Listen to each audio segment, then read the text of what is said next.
Assalamualaikum warahmatullahi wabarakatuh. Saya Desi Jumaidir SPD MSI CGP Angkatan 8 bertugas di SMA 1 Molabo, Kabupaten Aceh Barat, Provinsi Aceh tahun 2023. Adapun pertanyaan pemantik dalam membuat kesimpulan dan refleksi terhadap pemikiran-pemikiran Ki Hajar Dewantara. Yang pertama, apa yang Anda percaya tentang murid dan pembelajaran di kelas sebelum Anda mempelajari modul 1.1?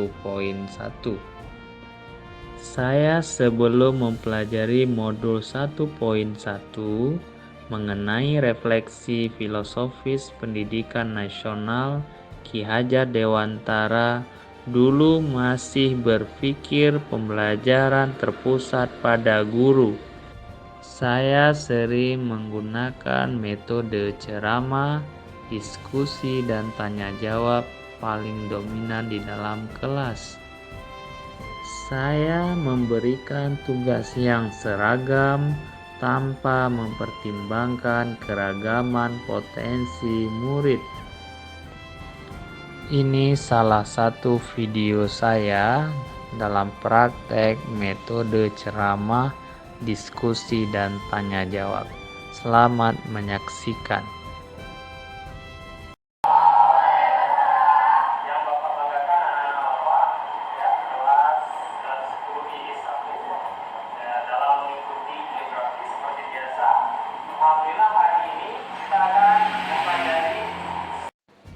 Pertanyaan kedua, apa yang berubah dari pemikiran atau perilaku Anda setelah mempelajari modul ini? Yang pertama, konsep-konsep pendidikan Ki Hajar Dewantara memberi dampak positif bagi dunia pendidikan, khususnya bagi saya. Kedua, pendidikan diartikan sebagai tuntunan dalam hidup tumbuhnya anak-anak sesuai dengan kodratnya agar tercapai keselamatan dan kebahagiaan. 3. Dalam menuntun kita dapat mengibaratkan diri kita sebagai petani dan anak-anak yang kita didik sebagai benih atau padi. Lanjutan dari pertanyaan nomor 2, pendidikan saat ini para pendidik harus menekankan pada kemampuan anak untuk memiliki keterampilan abad ini. Yang pertama, kreatif, critical thinking, collaboration, and communication. Berikutnya, menurut Ki Hajar Dewantara ada 3 prinsip untuk melakukan perubahan atau sering disebut 3 azas trikon. Di antaranya yaitu kontinuitas, konvergensi, dan konsentris. Saya akan menjelaskan apa itu azas trikon.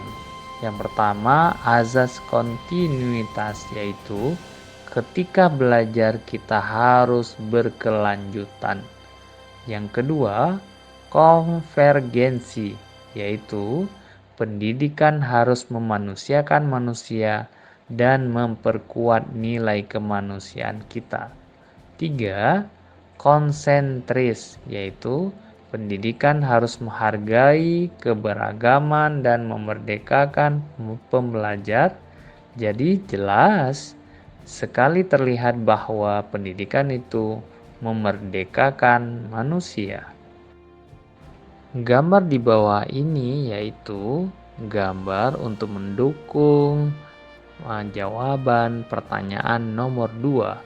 Kita bisa lihat anak-anak sangat senang dengan kehadiran guru, karena guru memberikan kesempatan yang sebesar-besarnya kepada siswa.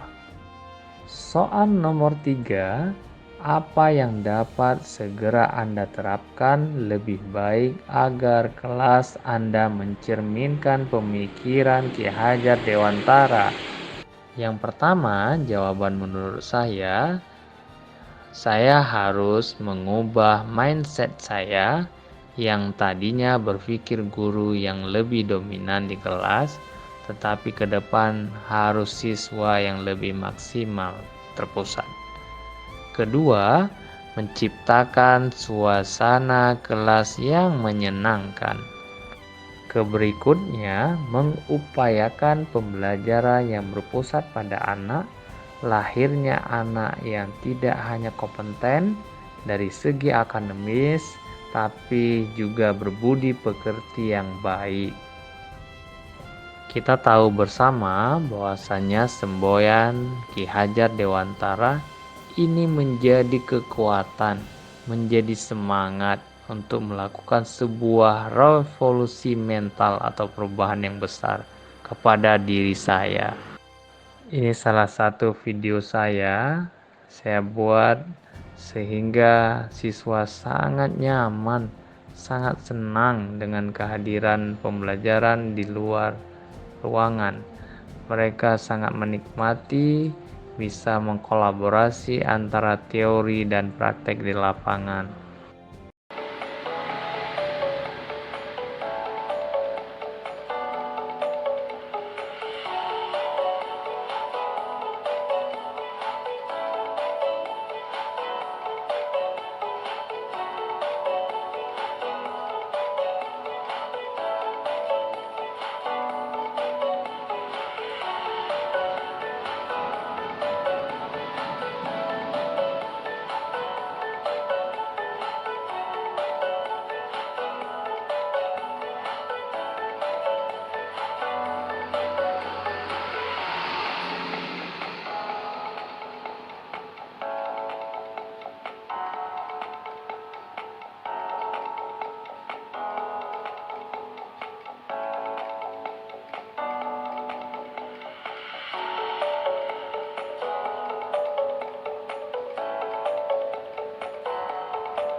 Faruzan dari kelompok 1 telah berdiskusi tentang prinsip persebaran bentang alam di Indonesia, yang mana setiap wilayah berbeda dengan wilayah lain.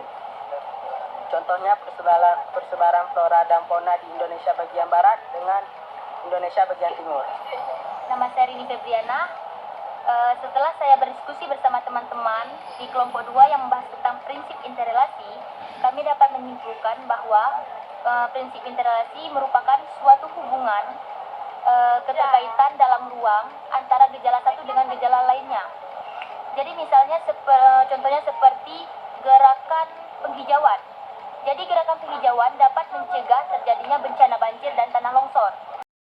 Adapun kesimpulan terhadap pemikiran-pemikiran Ki Hajar Dewantara, yang pertama, Ki Hajar Dewantara menekankan agar pendidikan selalu memperhatikan kodrat alam, kemerdekaan, kemanusiaan, kebudayaan, dan kebangsaan. Semua ini tujuannya yaitu agar terwujud pendidikan yang memerdekakan siswa. 2. Pengajaran dan pendidikan harus selaras dengan penghidupan dan kehidupan. Sebelum saya akhiri refleksi dan kesimpulan modul ini salah satu video saya evaluasi diri. Terima kasih.